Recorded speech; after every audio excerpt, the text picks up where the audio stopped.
بسم اللہ الرحمن الرحیم۔ السلام علیکم ورحمۃ اللہ وبرکاتہ۔ جانتے ہو مرتے وقت کچھ لوگ مسکراتے کیوں ہیں؟ محترم ناظرین، ہمیں ایک بات یاد رکھنی چاہیے کہ موت کے وقت زبان پہ وہی کچھ آتا ہے جو زندگی میں بار بار زبان پہ آتا ہے۔ استدلال سلسلہ صحیحہ کی روایت میں علماء کرام فرماتے ہیں کہ حضرت آسیہ علیہ السلام کے جسم پر فرعونیوں نے میخیں لگائیں اور ان کی ایک ہی تمنا تھی، اے اللہ، میں نے صدارتی محل چھوڑا ہے۔ فرعون کی بیوی کے اشارہ پر 4000 غلام ہر کام کرنے کے لیے تیار ہوتے تھے۔ حضرت آسیہ علیہ السلام فرماتی ہیں، اے اللہ، میں نے سب کچھ چھوڑا ہے، صرف ایک تمنا ہے، یا اللہ اب میرا گھر اپنے پڑوس میں بنانا۔ ادھر تکلیفوں پر تکلیفیں، فرعونی کہتے ہیں دیکھو اس کی حالت دیکھو، اللہ نے وہ جنت میں اس کا گھر بنایا۔ جب ان کی روح نکلنے کے قریب ہوئی تو اللہ نے وہ پردہ ہٹایا اور وہ گھر آسیہ علیہ السلام کو دکھایا۔ جو ہی انہوں نے دیکھا تو مسکرائیں اور ساتھ ہی اللہ کے پاس چلی گئیں۔ لکھاری لکھتے ہیں کہ اللہ ذوالجلال نے داخل الجنہ کے الفاظ تو نہیں بلوائے، وہ جنت دکھائی ہوگی جس کو دیکھ کر وہ مسکرائیں اور اللہ نے اپنی جنت میں انہیں مہمان بنا لیا۔ امام ابن القیم رحمۃ اللہ علیہ فرماتے ہیں کہ ایک کپڑے کا سوداگر تھا، جب اس کی جان نکلنے لگی اس کو لوگ کہتے ہیں لا الہ الا اللہ پڑھو، وہ کہتا ہے یہ 2 دینار کا ہے، یہ 2 درہم کا ہے، یہ 10 درہم کا ہے، اسی طرح کہتا کہتا مر گیا۔ مرتے وقت شراب نوشی کرنے والے کو کہا لا الہ الا اللہ کلمہ پڑھو تو آگے سے کہتا ہے پہلے تم خود پی لو پھر مجھے پلانا، اور اسی طرح کہتا ہوا مر گیا۔ جو کام انسان دنیا میں کرتا ہے موت کے وقت وہی یاد آتا ہے۔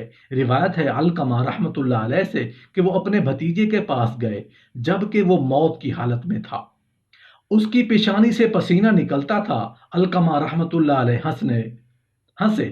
لوگوں نے پوچھا کیوں ہنسے؟ کہا میں نے سنا ابن مسعود رضی اللہ عنہ کو کہتے ہوئے کہ فرمایا رسول اللہ صلی اللہ علیہ وآلہ وسلم نے مومن کی روح پسینہ دے کر نکلتی ہے اور بدکار اور کافر کی روح اس کے منہ سے نکلتی ہے جیسے گدھے کی جان منہ سے نکلتی ہے، اور مومن پر گناہ کے سبب سے موت کے وقت سختی کی جاتی ہے تاکہ گناہ کا کفارہ ہو جائے، اور کافر اور بدکار پر گناہ کے سبب سے موت کے وقت آسانی کی جاتی ہے تاکہ نیکی کا کفارہ ہو جائے۔ حضرت عائشہ صدیقہ رضی اللہ عنہ سے روایت ہے کہ رسول اللہ صلی اللہ علیہ وآلہ وسلم نے فرمایا بے شک آدمی جنتیوں والے کام کرتا رہتا ہے جبکہ وہ کتاب میں جہنمی لکھا ہوتا ہے، اگر وہ موت سے پہلے پھر جائے تو اہل نار کے کام شروع کر دے تو وہ مرتا ہے تو آگ میں داخل ہو جاتا ہے، اور ایک آدمی جہنمیوں کے کام کرتا رہتا ہے اور اہل جنت میں لکھا ہوا ہوتا ہے، پس وہ مر جاتا ہے تو جنت میں داخل ہو جاتا ہے۔ حضرت عبداللہ بن عمر رضی اللہ عنہ سے روایت ہے، فرماتے ہیں ایک دن رسول اللہ صلی اللہ علیہ وآلہ وسلم ہمارے پاس تشریف لائے، آپ کے ہاتھوں میں 2 کتابیں تھیں، آپ نے فرمایا تم جانتے ہو یہ کتابیں کیا ہیں؟ ہم نے عرض کیا نہیں یا رسول اللہ صلی اللہ علیہ وآلہ وسلم، جب تک آپ ہمیں نہ بتائیں۔ آپ نے دائیں ہاتھ والی کتاب کے بارے میں فرمایا یہ رب العالمین کی طرف سے کتاب ہے، اس میں اہل جنت کے نام ہیں، ان کے آبا اور قبائل کے نام ہیں، پھر آخر میں مہر لگا دی گئی ہے، اب کبھی بھی اس میں نہ کمی کی جائے گی نہ زیادتی کی جائے گی۔ پھر اس کتاب کے بارے میں فرمایا جو آپ کے بائیں ہاتھ میں تھی، فرمایا یہ کتاب رب العالمین کی طرف سے ہے، اس میں اہل نار کے نام ہیں اور ان کے قبائل کے نام ہیں، پھر آخر میں مہر لگا دی گئی ہے، اب اس میں نہ کمی کی جائے گی نہ زیادتی کی جائے گی۔ آپ کے صحابہ کرام نے عرض کی یا رسول اللہ صلی اللہ علیہ وآلہ وسلم، جب یہ کام مکمل ہو گیا تو پھر عمل کا کیا فائدہ؟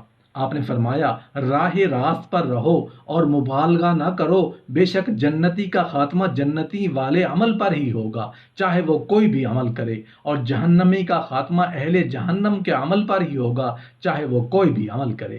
محترم ناظرین، کامیاب انسان وہ ہے جس کا خاتمہ توبہ پر ہو جائے۔ انسان نے توبہ کی اور اگلا گناہ سرزد ہونے سے پہلے اللہ اس کو اپنے پاس بلا لیں، اور یہ بات بھی ذہن نشین فرما لیں کہ جو انسان اللہ کی طرف پلٹتا رہتا ہے اللہ مرنے سے پہلے اس کو اپنا قریبی بنا لیتے ہیں۔ اللہ موت سے پہلے ضرور اسے توبہ کی توفیق عطا فرمائیں گے۔ جو آدمی ایک مرتبہ بھی محبت اور پیار اور اللہ کے ڈر سے اللہ کا نام لیتا ہے اور اللہ اس کی زبان سے اس لفظ اللہ کے نکلے ہوئے کو ضائع نہیں فرماتے، وہ کسی نہ کسی موڑ پر موقع پر وہ لفظ اللہ سے نکلا ہوا، وہ اللہ کے ڈر سے کلمہ نکلا ہوا اور وہ توبہ کا جملہ اس کی زبان سے نکلا ہوا کار آمد ثابت ہو جاتا ہے۔ مولانا رومی رحمۃ اللہ علیہ نے لکھا ہے کہ دن میں اگر ایک آدمی 100 مرتبہ بھی گناہ کر لیتا ہے اور 100 بار بھی دن کو توبہ کر لیتا ہے تو اللہ اس کی ایک توبہ کو بھی ضائع نہیں فرمائیں گے، لیکن ہر بار توبہ میں عزم ضرور ہو کہ آئندہ گناہ نہیں کروں گا۔ حضرت عبید بن عمیر سے مروی ہے کہ حضرت عائشہ رضی اللہ عنہا سے میں نے اچانک موت کے بارے میں پوچھا کہ آیا اس سے نفرت کرنی چاہیے؟ آپ نے فرمایا کیوں؟ اسے ناپسند کیوں کیا جائے؟ میں نے رسول اللہ صلی اللہ علیہ وآلہ وسلم سے اس بارے میں پوچھا تو آپ نے ارشاد فرمایا تھا کہ موت مومن کے لیے تو راحت کی چیز ہے، البتہ بدکاروں کے لیے نہایت حسرت و افسوس کی چیز ہے۔ علماء نے فرمایا ہے کہ جو شخص مسواک زیادہ کرے گا اس کی روح آسانی سے نکلے گی، اور جو شخص مرنے سے پہلے نیک عمل کرے گا اس کی روح بھی آسانی سے نکلے گی۔ روایت ہے ابو درداء رضی اللہ عنہ سے کہ فرمایا رسول اللہ صلی اللہ علیہ وآلہ وسلم نے جس میت کے سرحانے سورہ یاسین پڑھی جائے تو اللہ تعالیٰ اس پر موت کی سختی آسان کر دیتا ہے۔ ابو سعید رضی اللہ عنہ سے روایت ہے کہ فرمایا رسول اللہ صلی اللہ علیہ وآلہ وسلم نے مرنے والے کو لا الہ الا اللہ کی تلقین کرو۔ روایت ہے معاذ بن جبل رضی اللہ عنہ سے کہ آپ صلی اللہ علیہ وآلہ وسلم نے فرمایا کہ جس کا آخری کلام لا الہ الا اللہ ہوگا وہ جنت میں داخل ہوگا۔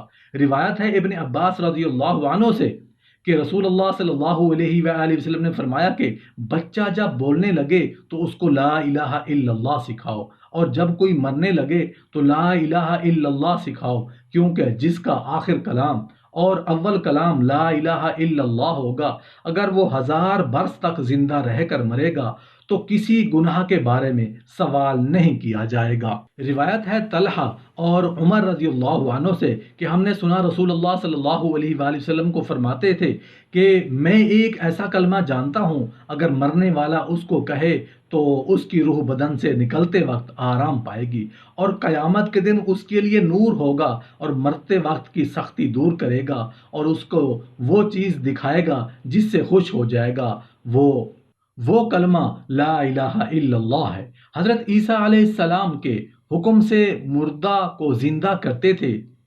ایک کافر نے کہا آپ نئے مردہ کو زندہ کرتے ہیں، پہلے زمانہ میں کسی مردہ کو زندہ کیجئے۔ آپ نے فرمایا جس کو تو بتائے اس کو میں زندہ کروں گا۔ اس نے کہا حضرت نوح علیہ السلام کے لڑکے سام کو زندہ کیجئے۔